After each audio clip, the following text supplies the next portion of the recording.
Hey, good afternoon, everyone. Happy Monday. This is Jake Blumberg coming to you live from GiveMN. I hope everyone is doing well and had a good weekend.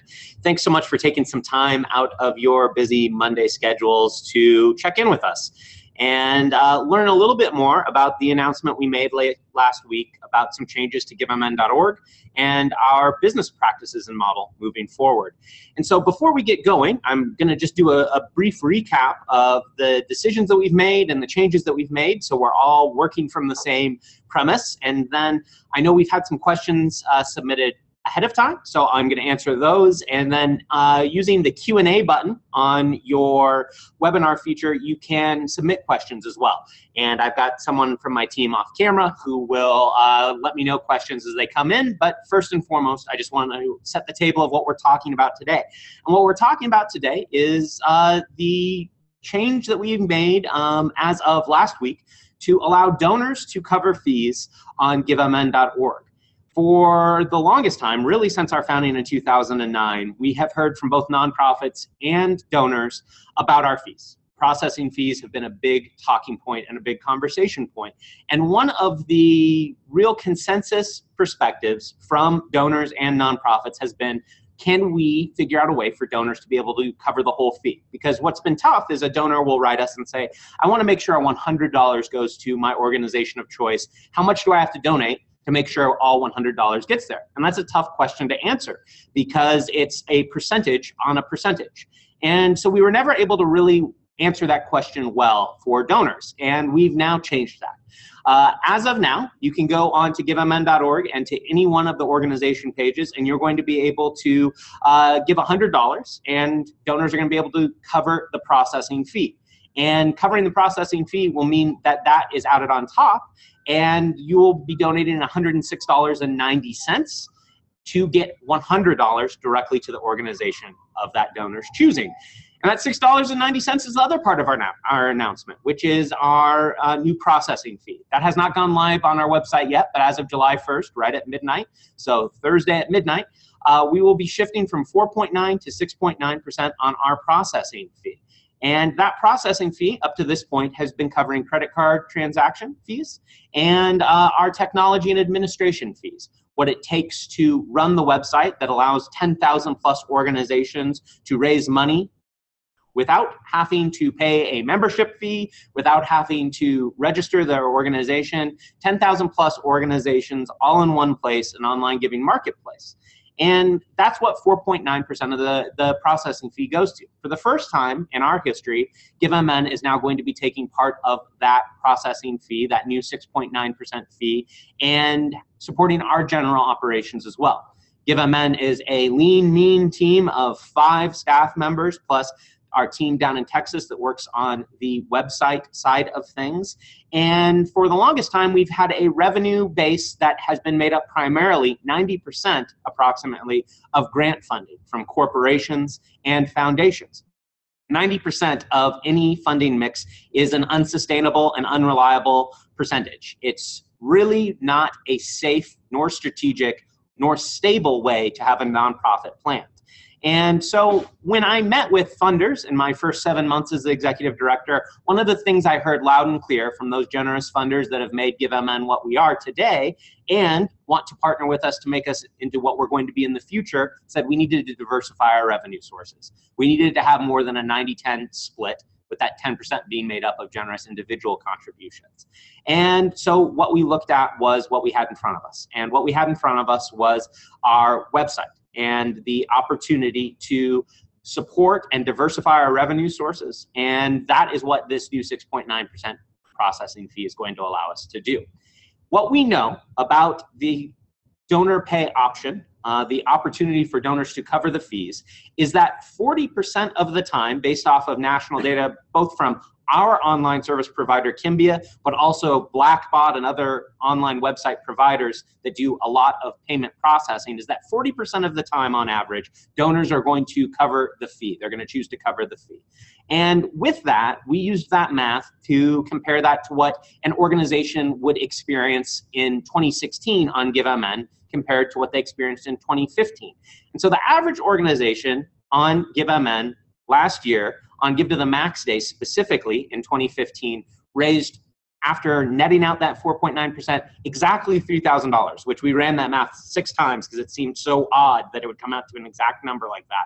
But $3,000 is what the average organization netted after processing fees were taken out. If that same average organization raises the exact same amount of money on Give to the Max Day this year, and 40% of donors opt to cover the fee, we would expect that average organization to net $3,024 this year, which is a small net benefit, but a benefit nonetheless, and an important one, because that helps to support the additional fees and also gives us an opportunity to grow that gap, to increase that net positive. And that's what GiveMN is really committed to doing. GiveMN is going to be, as of last week and through Give to the Max Day and beyond, rolling out a very dynamic messaging campaign on behalf of this cover the fee option that we're presenting to donors. We want to educate donors about the opportunity to cover the fees. And furthermore, we want to educate donors on the fact that there are fees, that there are costs of fundraising. One of the things that GiveMN has positioned ourselves to be a leader in is this conversation that has been taking place really, particularly in the past 18 to 24 months, about what governs the nonprofit sector, what judges a successful nonprofit. And for the longest time, as many of us know, that's been a judgment on percentage of expenses related to overhead. That 80% of the time, expenses should be put into program, and 20% of the time that it should be put into overhead, which, as we know, overhead means staff, overhead means fundraising, and then all of the other things that it takes to run a successful nonprofit. And built within that, there is a myth about what it takes to raise money, that it does not cost money to raise money. And there's lots of donors out there who are working under a belief that we can generate money out of thin air and it doesn't cost us anything to do that, or it shouldn't cost us anything to do that. And what we know as fundraisers and as nonprofit leaders is that's just not true. It does cost money to raise money. And when you compare those costs, 6.9% on GiveMN.org as of July 1st compared to other fundraising costs, what you find is the major difference is that online processing costs are just more visible and more apparent. But what we know from tons of research from industry experts, as well as our own anecdotal experience, mine having run tons and tons of fundraising events and fundraising strategies, is that there are more significant costs in more traditional fundraising methods. For instance, a typical gala or event is going to be judged off of success based off of 40% costs. Can you net out 60% of the money you raised and only spend 40% on that typical rubber chicken dinner and all of the fixings? And 40% compared to 6.9%, when you frame it that way, it becomes even more clear, particularly to donors, that there are more cost-effective ways to support organizations. Direct mail campaigns, if you're trying to find new donors, for instance, can run you between 25% and 150% costs to raise money through direct mail campaigns. When you put that in frame, again, donors understand that there are better ways and less effective ways to donate and support organizations.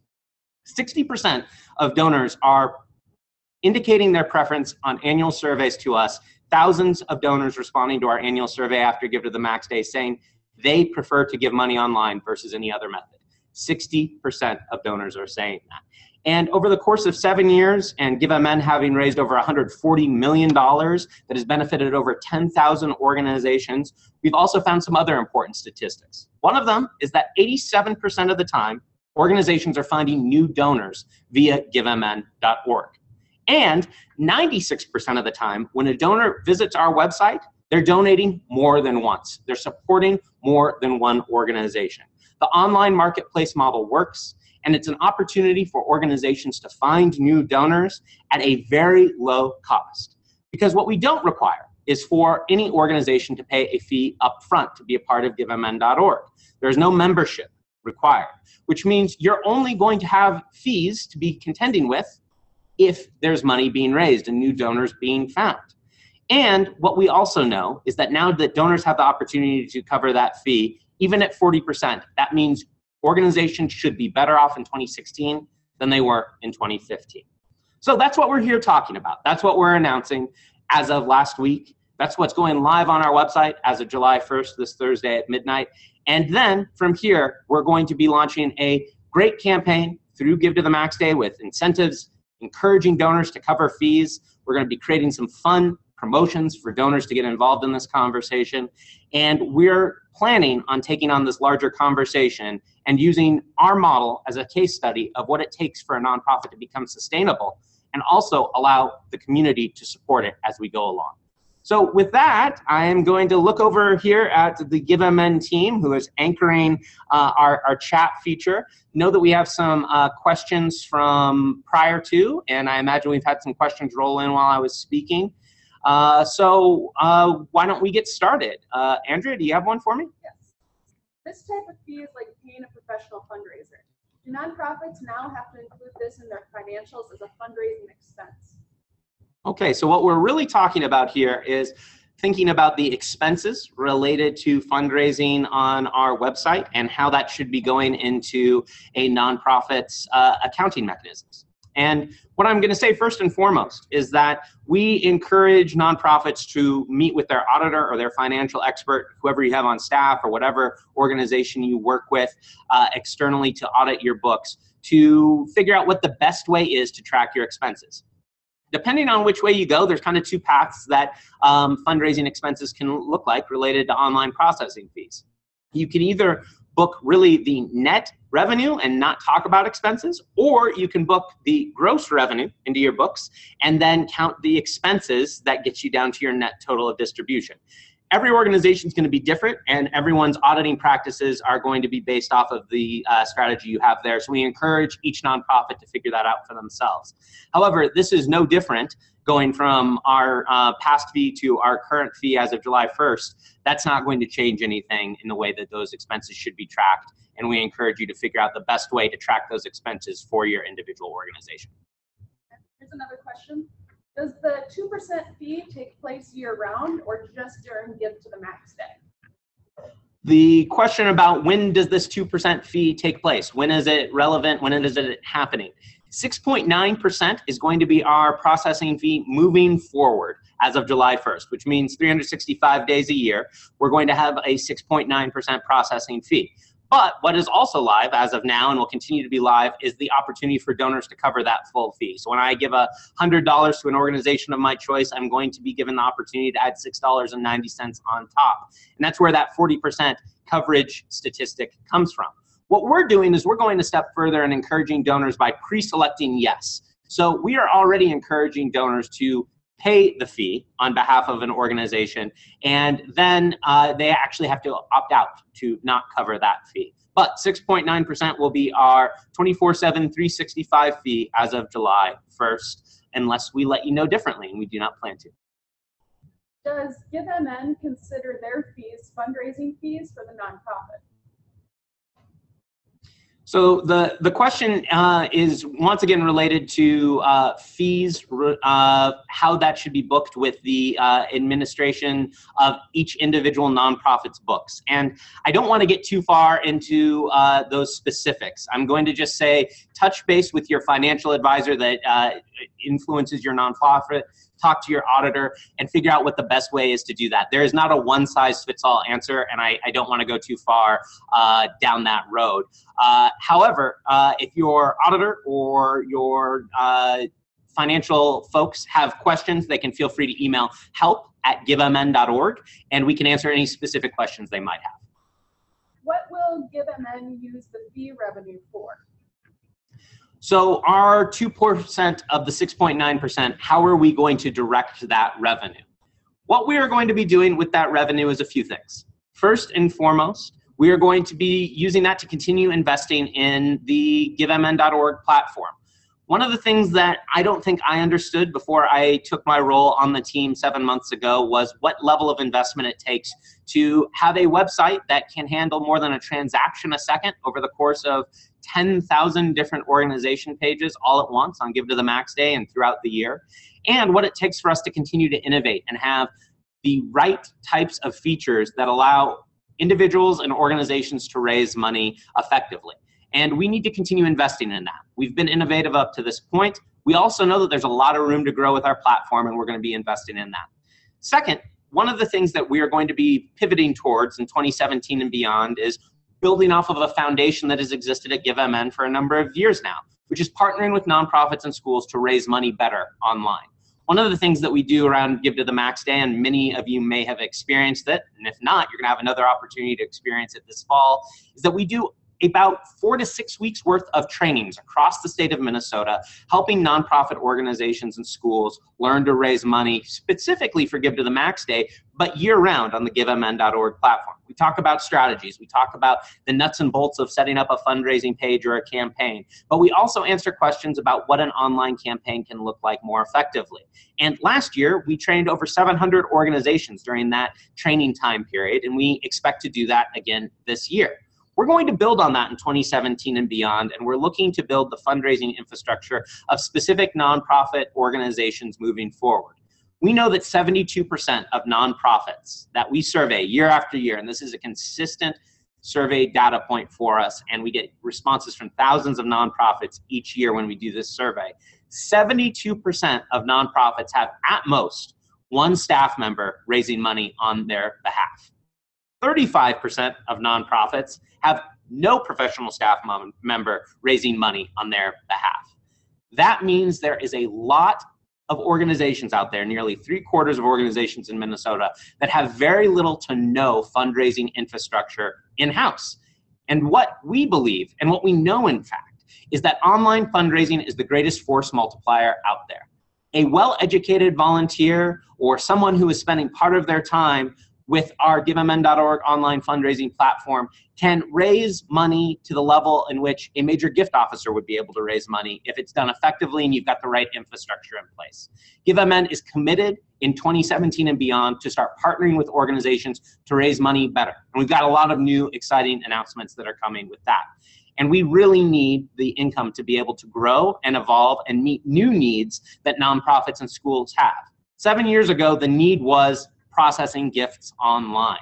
Now, that need still exists for many organizations, but has also evolved into how do we use the tool more effectively? We've got this thing, what do we do with it? And we are committed to partnering with nonprofits and schools to use the tools on GiveMN.org, Give to the Max Day, et cetera, more aggressively.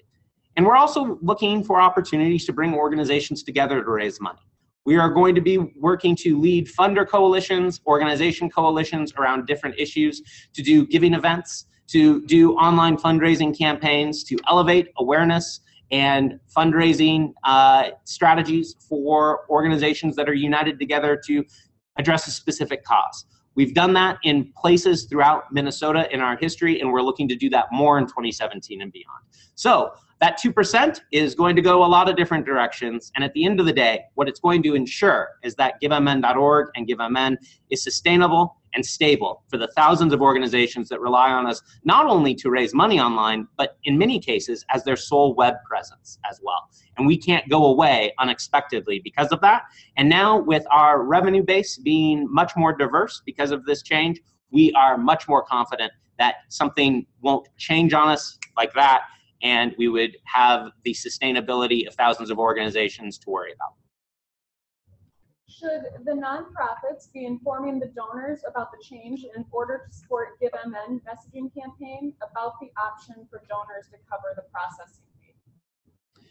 Should nonprofits and schools encourage donors to cover this fee? And what can be done to do that?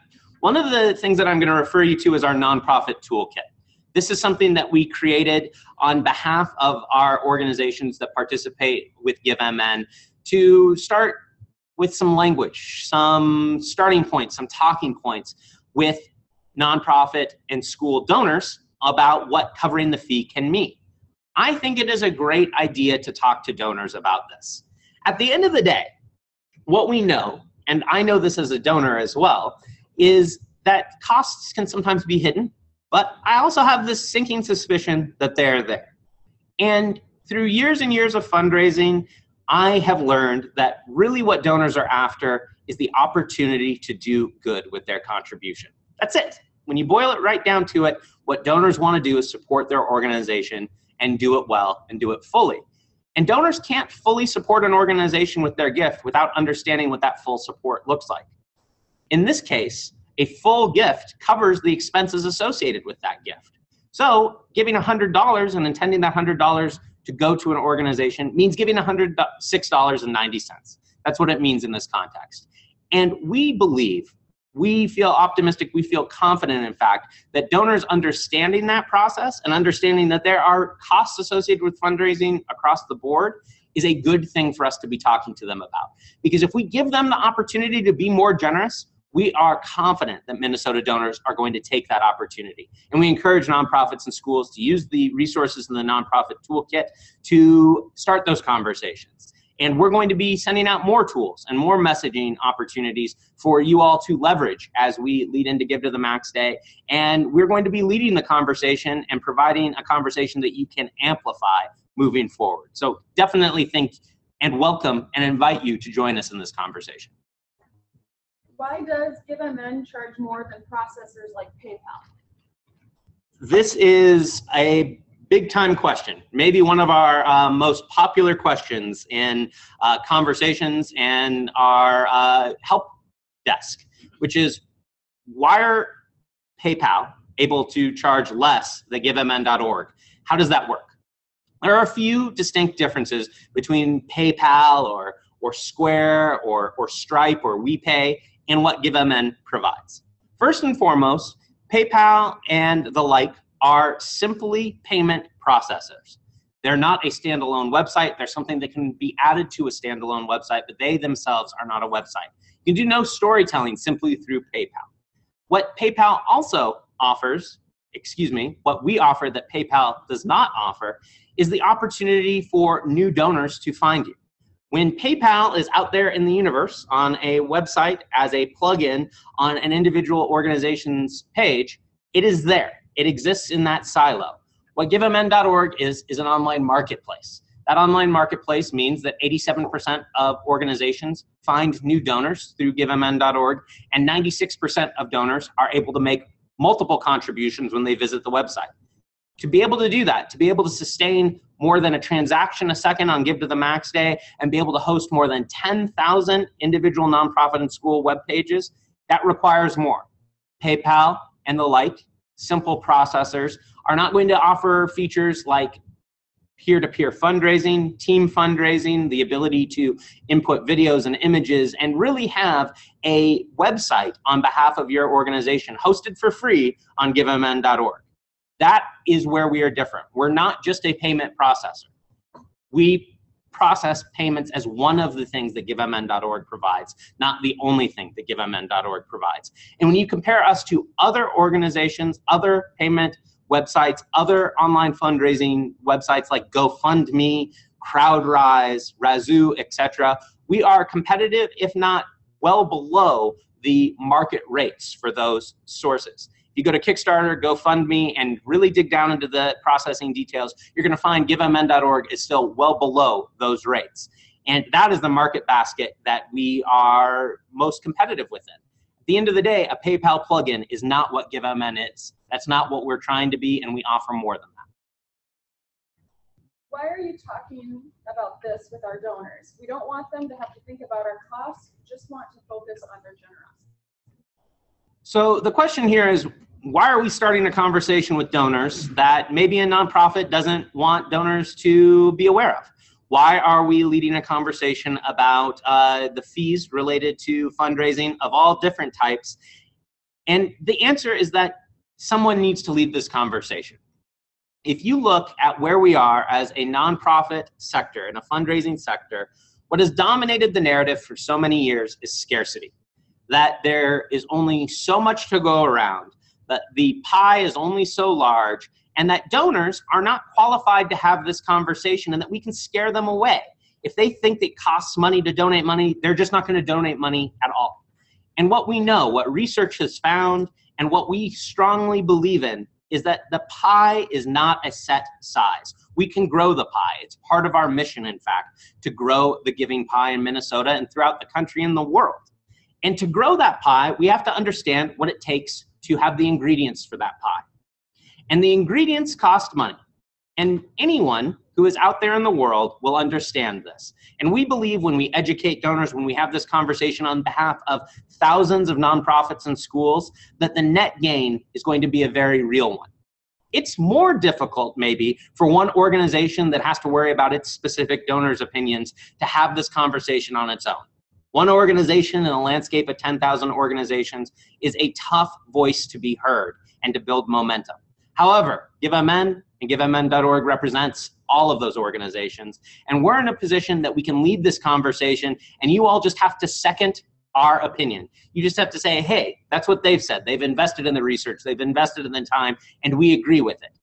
Being able to amplify a voice and an opinion is very different than having to lead the conversation. And we feel it is our responsibility with our mission to grow giving and ignite generosity to start and lead this conversation. Because we believe this conversation is going to conclude with more money being directed to nonprofits and schools. And that's because there will be less money being taken out, because donors are going to make a full gift. They're going to understand that that $100 has a cost associated with it, and their intention of giving that $100 will be accompanied with additional generosity, adding that 6.9% on top of it. I think this is Tom Zimmerman. I'm off camera as well. You haven't heard Hi, my Tom. voice yet. Yeah. I think one question just came in, if this webinar would be made available later via recording, and yes, it will. We will make the webinar available. Yep, it's going to be on our resources page, I think, right, Tom? Yes. Great. We'll send out a post email Great. as well. Great. Let's see. We have one more question here. I was about to jump in, but it looks like we have one more question. I'll let Andrea ask that one. Great. How did you settle on 2%? A 40% increase in processing seems like a very large increase in today's economic environment. So what was the math for our increase is really the question, and did we put that in context of where we are right now?